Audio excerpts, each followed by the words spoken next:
Buenas tardes, ingeniero Sotomayor. Buenas tardes, ¿cómo están? Gracias por acceder a la entrevista. Esta entrevista es parte para conocerlo a usted y el trabajo que realiza. Hemos preparado 10 preguntas para usted el día de hoy y esperemos sea de su agrado. La pregunta número 1 es, ¿cuál es el objetivo principal del ACI? Bueno, primero agradecerlos a ustedes por la visita.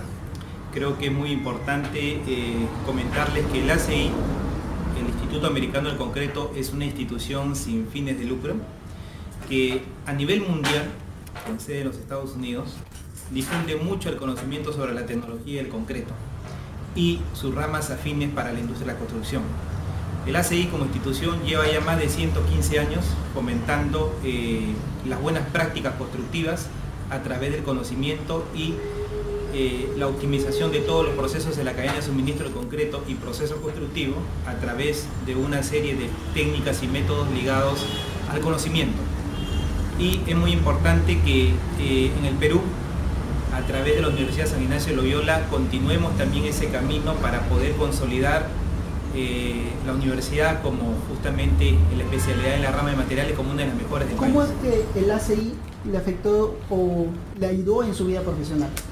Bueno, el ACI para los profesionales es una gran puerta camino a consolidar los conocimientos, el networking en la industria de la construcción a nivel mundial y sobre todo a continuar uno a ejercer labores académicas para poder ayudar a los estudiantes del pregrado y posgrado en esta difusión del conocimiento y en estos retos que tiene la ingeniería civil, la industria de la construcción, para hacer las buenas prácticas constructivas que nos permitan elevar el nivel de la industria, dado que actualmente existe el reto en el presente siglo de hacer estructuras de concreto que sean durables y sustentables y evitar la depredación de los recursos naturales del planeta, si no es optimizando los procesos y usar lo que se debe de usar.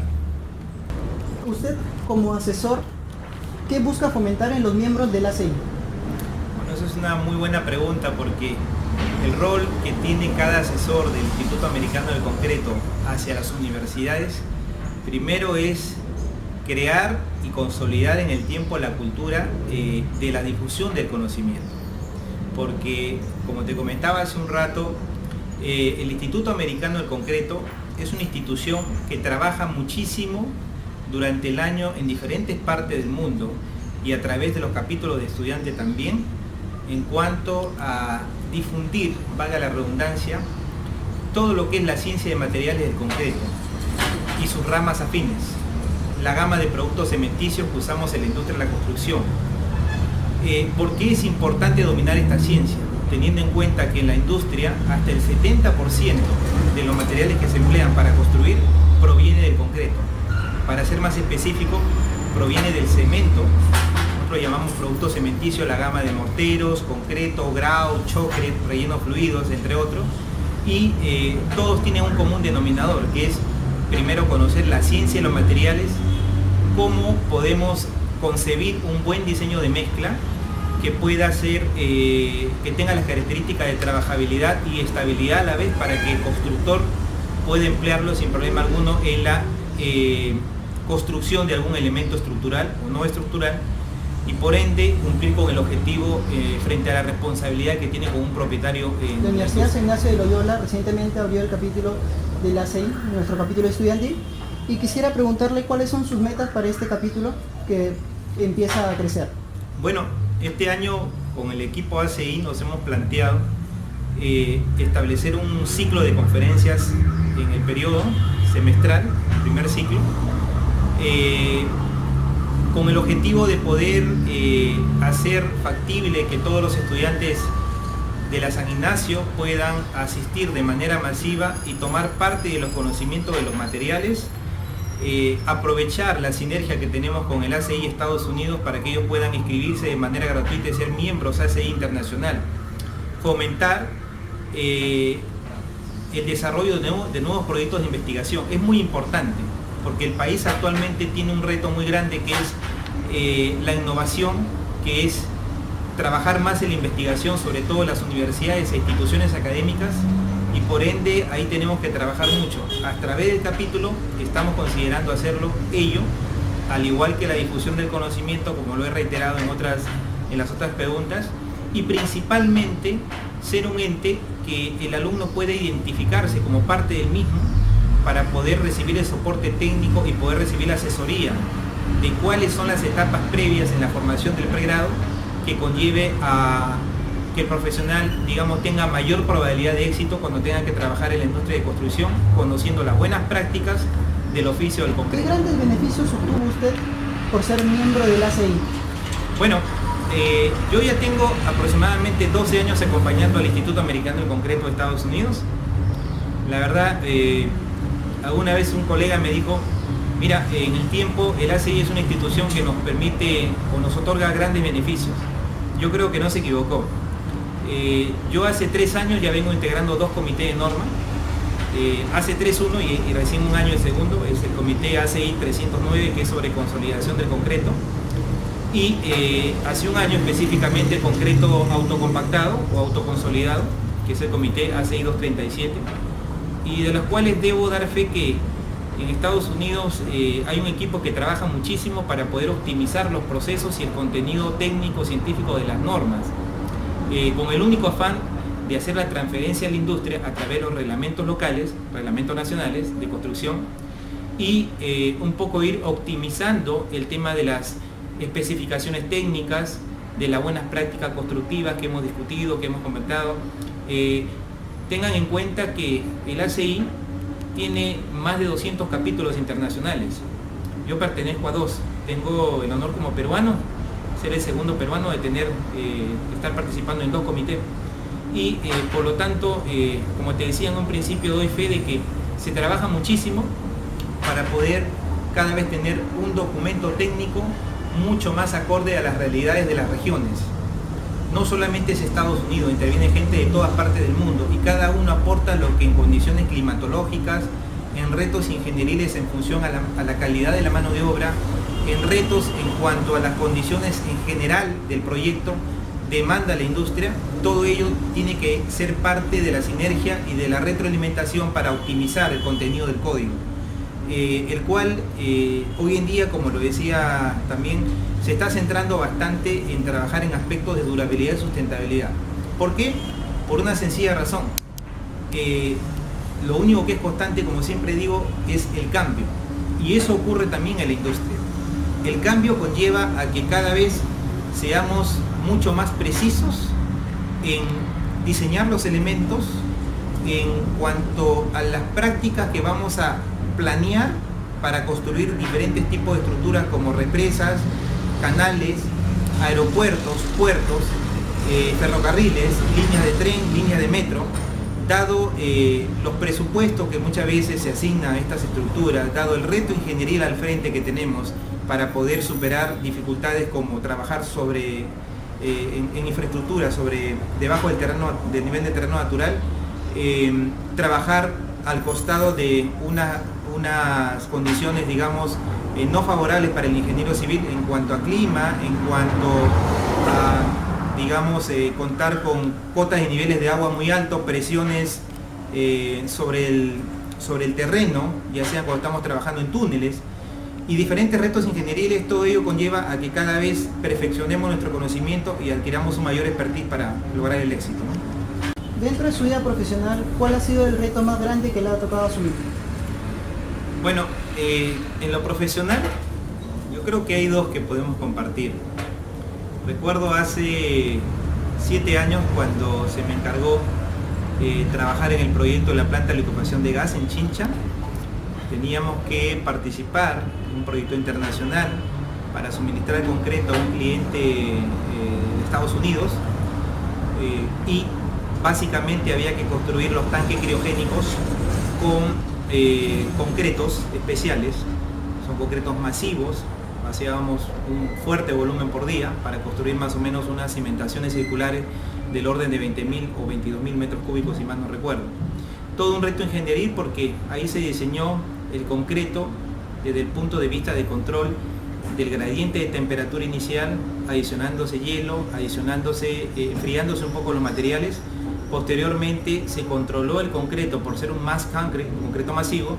Se controló en obra el proceso de vaciado y disminución de la temperatura o evitar el incremento de la temperatura para no tener una reacción exotérmica fuerte y no se generen cambios volumétricos importantes. Esto fue en varias jornadas de vaciado. Tuvimos éxito, afortunadamente la estructura está muy bien. Se terminó de hacer también lo que es el tren de carga, el tren de transporte de gas, perdón, el muelle, el puerto principal del proyecto de la planta de gas, para lo que es ya por la exportación del gas.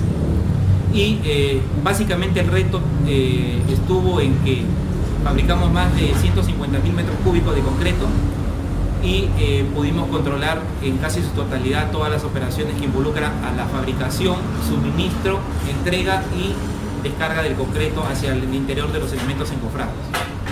El segundo reto básicamente fue en Canadá, donde tuve la oportunidad también de trabajar como ingeniero investigador de la Universidad de Sherbrooke. Nos tocó, dentro del programa de la maestría y el programa de investigación que teníamos con los socios partenarios allá en la universidad, desarrollar unos pilares de puente con un concreto que por primera vez en el mundo se fabricó y se colocó en Quebec, en la ciudad de Sherbrooke. Se llama el concreto semi-autoconsolidante, arología adaptada. ¿Qué de particular tenía este concreto? Básicamente se colocaba en el interior del encofrado y minutos después, a través de la orientación de una propiedad que se llama la tisotropía, el concreto ya tenía menos presión sobre el encofrado y se podían quitar algunos puntales y optimizar el costo en la utilización de encofrado. Este concreto tenía muchas ventajas competitivas, se parecía mucho al autocompactante o autoconsolidante, el cual muchas veces representa un costo directo de 30 a 40% más que el concreto convencional. No obstante, con la técnica del diseño con una mínima vibración, se acercaba un poco más al concreto convencional en más o menos en un 12 a 15% en costo. Entonces esto lo hacía muy atractivo para regiones, sobre todo donde los climas son severos y hay que hacer, digamos, vaciado del concreto con el mínimo cantidad, digamos, de resanes o de desperdicios.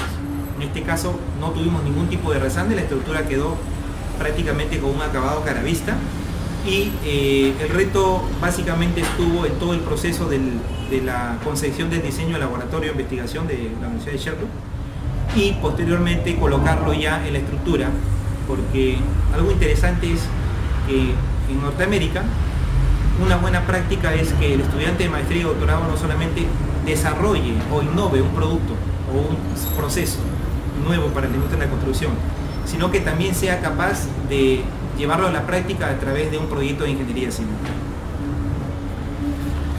¿Cómo ve la industria peruana del concreto y cuáles son los siguientes pasos en este sector? Yo creo que estamos pasando por un momento muy importante. Si bien en los últimos 8 meses, digamos, los indicadores de construcción han mermado un poco, y esto tiene varias explicaciones. El tema político-social que estamos afrontando, se vienen las nuevas elecciones presidenciales y por otro lado algunos conflictos que el gobierno tiene que tomar ya cartas en el asunto para poder seguir impulsando el sector minero y de construcción.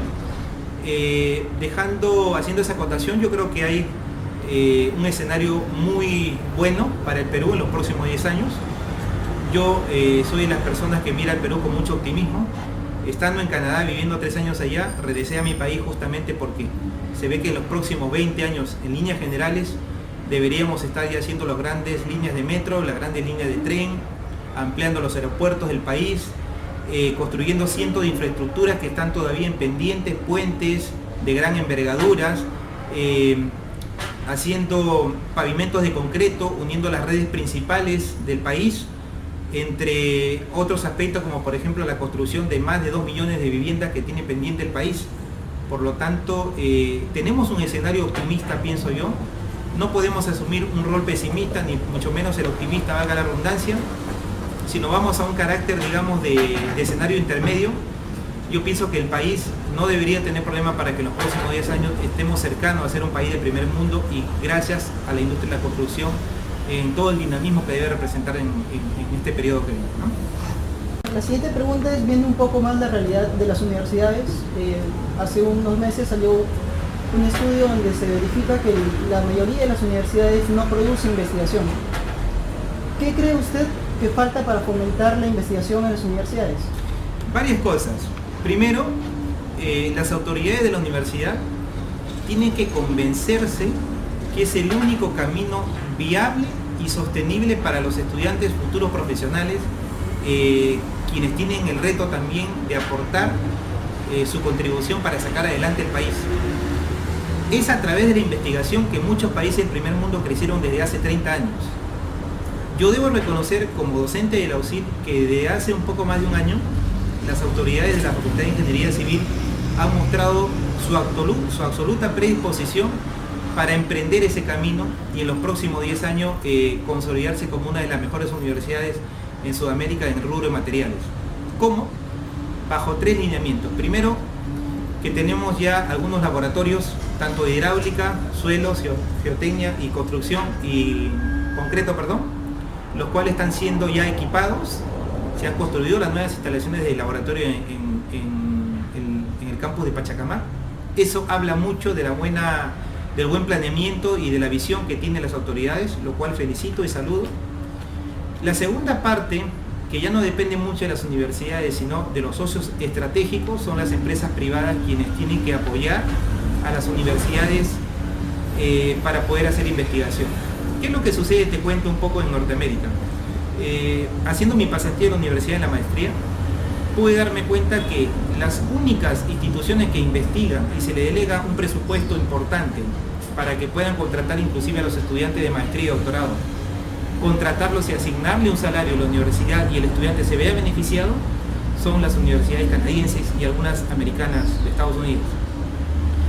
Básicamente los socios estratégicos lo que hacen es aportan un capital al año y la universidad hace la investigación a través de los estudiantes que se contratan o que se becan, y lo que hace al final del año es, o 2 o 3 veces al año, es hacer un reporte del avance de los proyectos de investigación y al final del año entrega una transferencia tecnológica a cada institución dependiendo del interés de las mismas. Cada empresa privada manifiesta un interés, como es por ejemplo disminuir el impacto ambiental en la industria de la construcción. Ustedes saben que el tema de vibrar el concreto es uno de los impactos asociados al mismo, propio de su práctica constructiva, por eso que en Europa y Norteamérica mucho se migra a lo que son los concretos fluidos de alto desempeño, a rología adaptada, para evitar esta limitación que inclusive en el mercado local es limitado a hacer los trabajos de construcción por el tema del impacto sonoro. Entonces, entre otras prácticas que son necesarias optimizar en la industria de la construcción, lo que hacen los socios es transmitir la necesidad a la universidad y la misma se encarga de poder, a través de la investigación e innovación tecnológica, solucionar estos problemas. Ingeniero, dígame, ¿qué es lo que lo llevó a especializarse en los concretos fluidos de alto desempeño? La rología adaptada en general. La Universidad de Sherbrooke es una de las 3 mejores escuelas en el mundo en el tema de la ciencia de la rología. Tuve la oportunidad, después que me admitieran a la universidad, de ser parte del equipo de investigación en rología adaptada de concretos fluidos y en realidad me animé mucho a tomar parte de la especialización porque es integral. Hay cosas que competen más a la microestructura del concreto, que también tiene especialidad en la universidad, o al tema de ocultación de infraestructuras. La maestría te forma en todos esos campos y uno de alguna forma se especializa en lo que mayor afinidad representa para el profesional. No obstante, estamos preparados para cubrir toda la gama de especialización en tecnología del concreto, tanto lo que es ocultación, lo que es control de procesos, el análisis de la microestructura del cemento y del concreto. Y el tema de la rología, ¿por qué? Porque es uno de los pilares fundamentales para lo que es innovación tecnológica. Si queremos cambiar el comportamiento del concreto, es a través de la ciencia de la rología que vamos a poder cuantificar ese comportamiento. De lo contrario, como se viene trabajando actualmente en la industria de la construcción, cuando hablamos de trabajabilidad, por ejemplo, es un término genérico que representa la facilidad del concreto para dejarse preparar, transportar, colocar, compactar y curar, pero no sabemos qué tan fácil o qué tan tedioso puede ser, porque la única prueba que practicamos en campo es la prueba del revenimiento o el cono de agua. Pero esa prueba solamente mide uno de algunos parámetros que permite clasificar qué aspecto tiene el concreto y qué probabilidad de éxito tiene para poder ser colocado sin problema alguno. La ciencia de la rología de alguna manera profundiza a través de ciertos parámetros como viscosidad, esfuerzo de corte, el grado de tixotropía, entre otros parámetros, para tratar de cuantificar.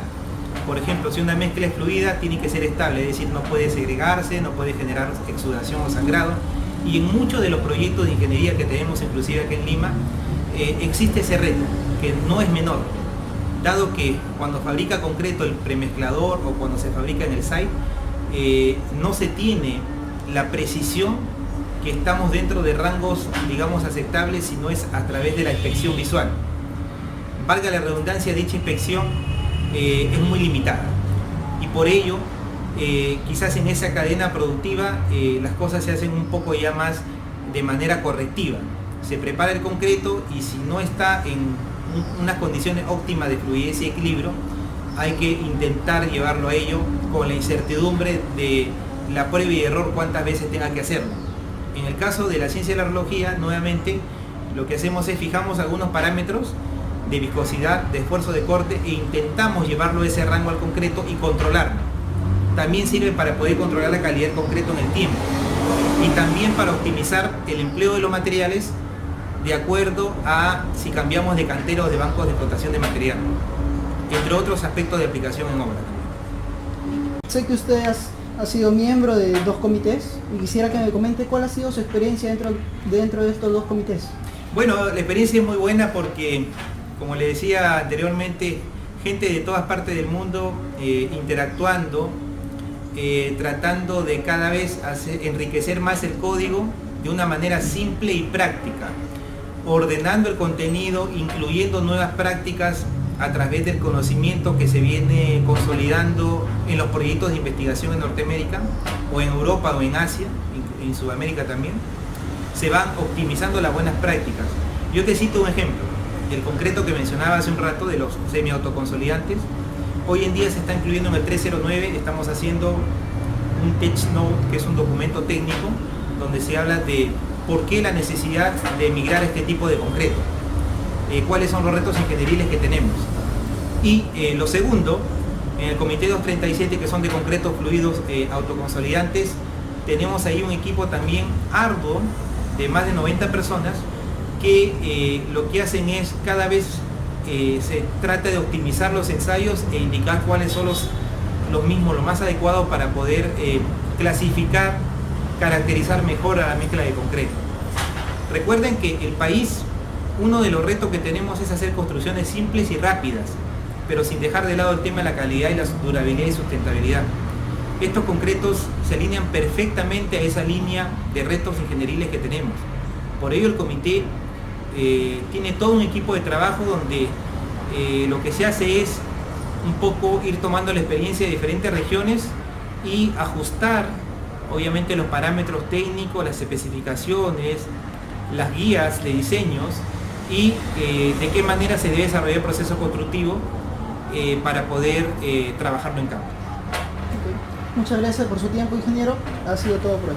No, muchas gracias a ustedes por la visita y desearle lo mejor al capítulo de estudiantes y cuenten con mi apoyo, que espero que en el presente año no solamente podamos cumplir las metas de los programas de trabajo de difusión del conocimiento, toda la parte académica que hemos delineado al principio de año, sino ir más allá, hacer que los estudiantes de los CIR realmente sientan al capítulo de estudiantes como suyo, como parte de un elemento de consulta y parte de una línea de carrera profesional, ¿por qué no?